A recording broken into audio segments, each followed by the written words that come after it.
وَلَنَبْلُوَنَّكُمْ بِشَيْءٍ مِّنَ الْخَوْفِ وَالْجُوعِ وَنَقْصٍ مِّنَ الْأَمْوَالِ وَالْأَنفُسِ وَالثَّمَرَاتِ وَبَشِّرِ الصَّابِرِينَ۔ فرمایا میں ضرور تمہیں آزماؤں گا، میں ضرور تمہیں آزماؤں گا، خوف دے کر، جانوں مالوں پھلوں کی کمی دے کر، اور اگر تم نے صبر کیا تو میرے محبوب انہیں جنت کی اور میری رحمت کی خوشخبری سنا دیجئے۔ اگر کوئی نیک بیمار پڑ جائے تو اس کی اللہ آزمائش فرما رہا ہوتا ہے، اس کی اللہ آزمائش کرتا ہے، اللہ تبارک و تعالیٰ اس پر فضل فرماتا ہے، اس کی آزمائش کرتا ہے۔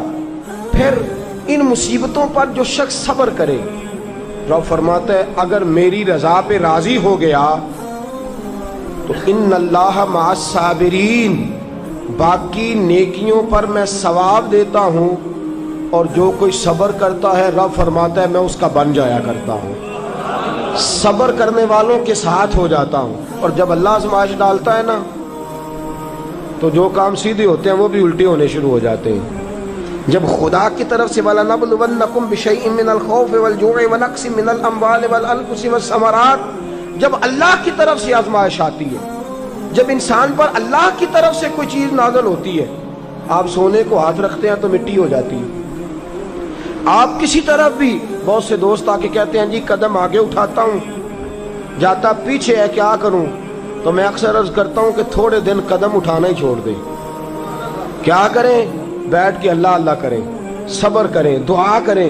کچھ وقت انسان پر ایسا ہوتا ہے، تِلْكَ الْأَيَّامُ نُدَاوِلُهَا بَيْنَ النَّاسِ، جو اللہ نے انسان کے دن بدل کے رکھنے ہوتے ہیں، کچھ وقت ایسا ہو، پھر ایک وقت آتا ہے کہ وہی انسان مٹی میں ہاتھ رکھتا ہے تو اللہ اسے سونا بنا دیتا ہے۔ رب آزمائش کرتا ہے، رب آزماتا ہے۔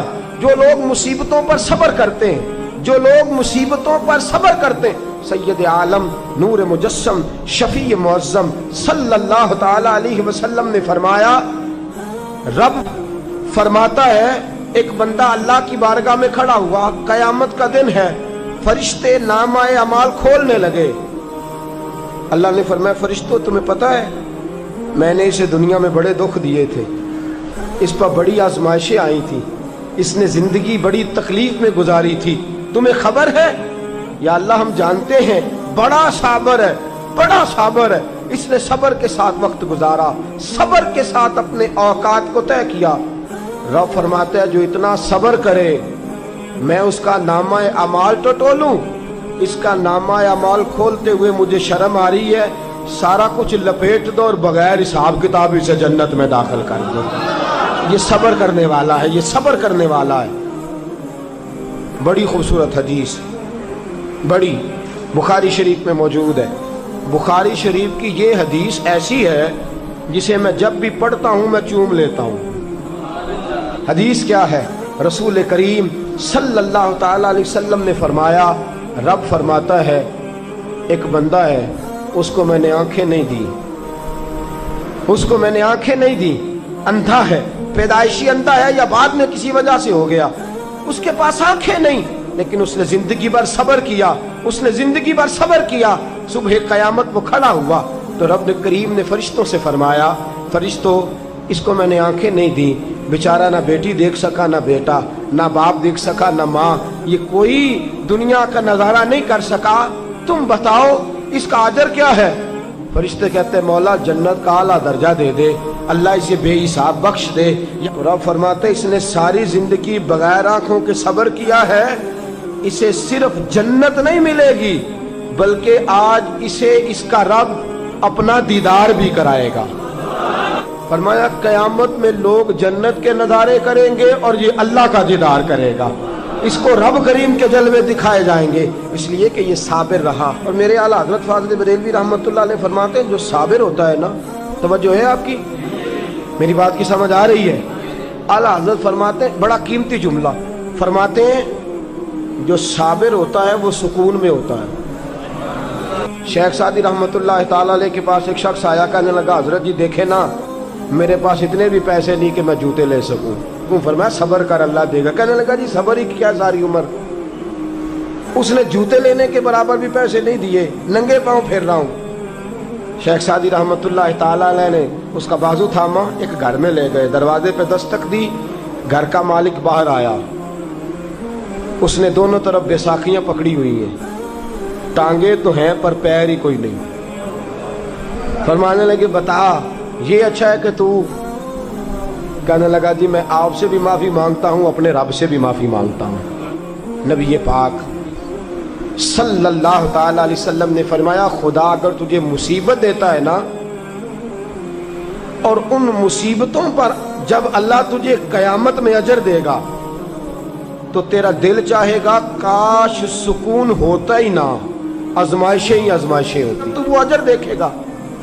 وہ کسی دانشور نے کہا تھا کہ میرا باپ انتقال کر گیا، 6 مہینے گزرے تو میرا 18 سال کا بیٹا بھی انتقال کر گیا۔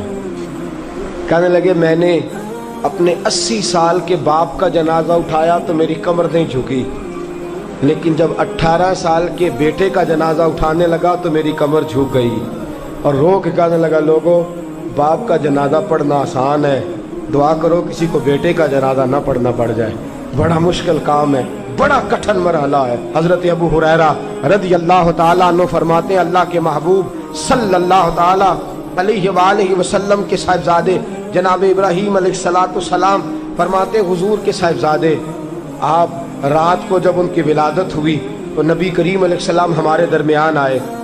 جاگیے ذرا غور فرمائیے گا بات پہ۔ سید عالم صلی اللہ علیہ وسلم تشریف لائے اور ہم نے حضور کے چہرے کو چمکتے دیکھا۔ ہم نے کہا یا رسول اللہ موڈ مبارک بڑا اچھا ہے، حضور کوئی خیر کی خبر ہے؟ فرمایا مجھے مبارک دو، اللہ نے مجھے بیٹا عطا فرمایا ہے۔ فرماتے ہیں اگلے ہی دن، ایک روایت ہے کچھ عرصے کے بعد، ایک روایت ہے اگلے ہی دن ظہر کے بعد میرے محبوب نے پیار کرنے کے لیے بیٹا اٹھایا اور صاحبزادے کی سانسیں اکھڑنے لگی۔ رسول پاک کے صاحبزادے نبی پاک کے مقدس ہاتھوں میں سانسیں اکھڑ رہی ہیں، حضور کے دستے مبارک میں صاحبزادے نے وصال کر دیا۔ آنکھیں بند کی تو نبی کریم کی مقدس آنکھوں میں آنسو آئے۔ رات خوشی تھی، رات حضور مبارکیں وصول کر رہے تھے، رات مسکرا رہے تھے، ایک ہی تو رات گزری ہے، 24 ہی تو گھنٹے ہوئے ہیں، آنکھوں میں آنسو بھر آئے ہیں۔ حضرت عبداللہ ابن عمر رضی اللہ تعالیٰ عنہ عرض کرتے ہیں یا رسول اللہ آپ رو رہے ہیں؟ حضور صاحبزادے کا انتقال ہوا تو رو رہے ہیں؟ نبی رحمت صلی اللہ تعالیٰ علیہ وسلم نے فرمایا عبداللہ دل میرا غمزدہ ہے، آنکھوں میں آنسو ہیں، پر میں اپنی زبان سے وہی جملے کہوں گا جس سے میرا اللہ راضی ہوگا، میں کوئی بے صبری والی بات نہیں کروں گا۔ اور یاد رکھیے مصیبتیں اللہ کے پیاروں پر آتی ہیں۔ 500 سال فرعون نے دعویٰ خدائی کیا ہے معاذ اللہ، 300 سال فرعون کا حال یہ تھا کہ ننگے پاؤں کانٹوں پہ چلتا تھا اور اس کے پیر میں کانٹا بھی نہیں چبھتا تھا۔